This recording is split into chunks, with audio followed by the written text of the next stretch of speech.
Alright, what is up, YouTube? I've been contemplating which trucking company I was going to try to apply to. Had it narrowed down to Knight and Prime.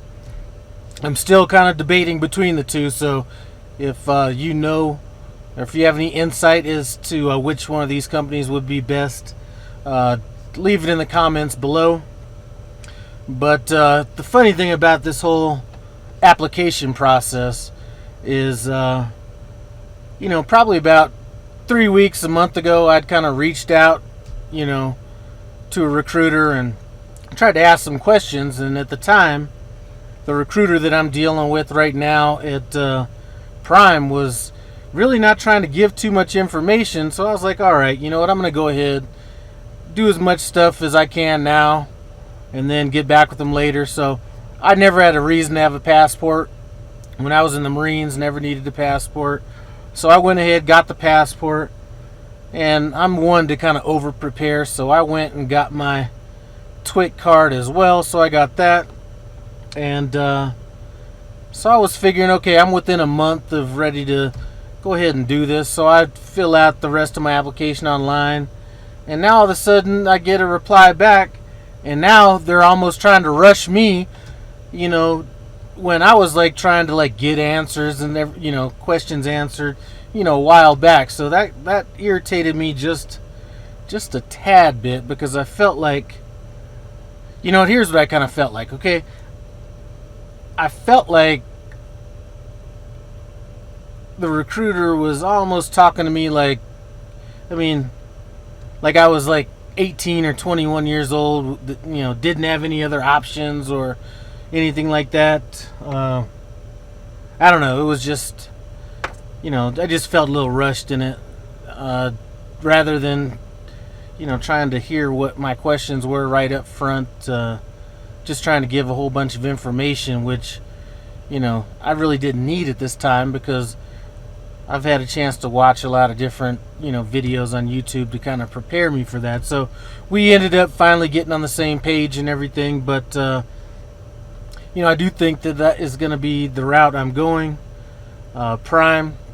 So I'm in Colorado. So with Prime in Colorado, you end up going to the Utah training facility or terminal, whatever you want to call it. And it's a little bit different than if you were to go to Missouri.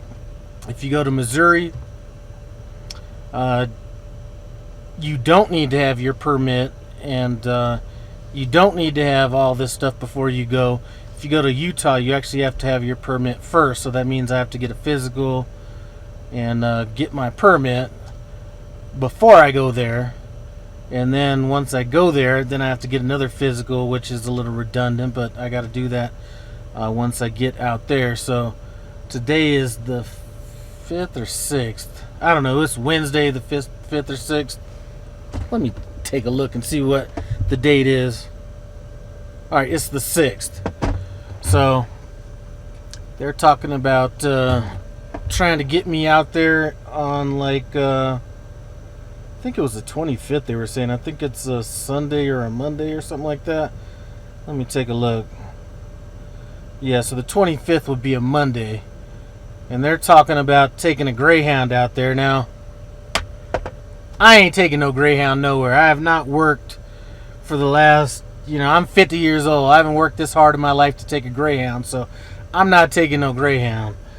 I don't care if they reimburse me part, half, none, whatever, but there's no way I'm getting on no Greyhound bus, to go to no training. I mean, in a way, I was almost thinking about doing it because, just so I could have the full experience or something like that, but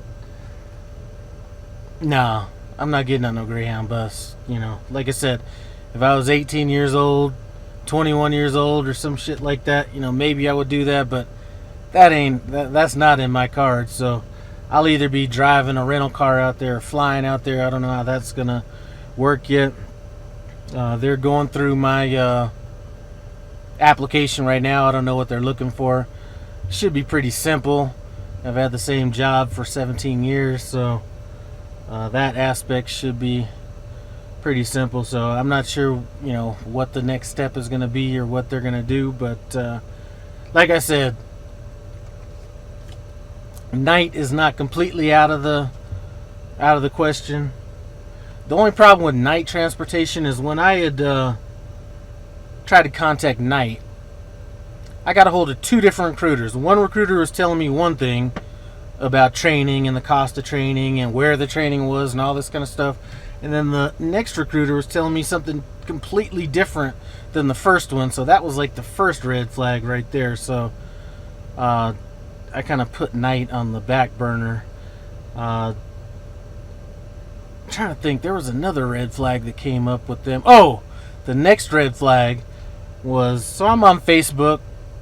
And I guess, when they, Facebook can get analytics or whatever from Google. So I'd been looking up night transportation. So night transportation came up in a Facebook feed as like, Denver night transportation. So I was like, all right. So I click on it.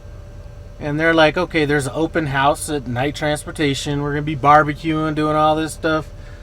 So I go down there. And they didn't have nothing going on. No, barbecue. Not that I needed that. No open house. Nothing. So that was kind of the second red flag that went up. So that kind of got me, looking into other places. I mean, Prime was kind of on my radar, but Night was the front runner in all of this to begin with. Mainly just because they had a terminal that was right down the street from my house, about 10 miles away. Prime has one out here too, but it's a little distance away. And I live in a neighborhood where you ain't gonna be parking no trucks in that neighborhood. So,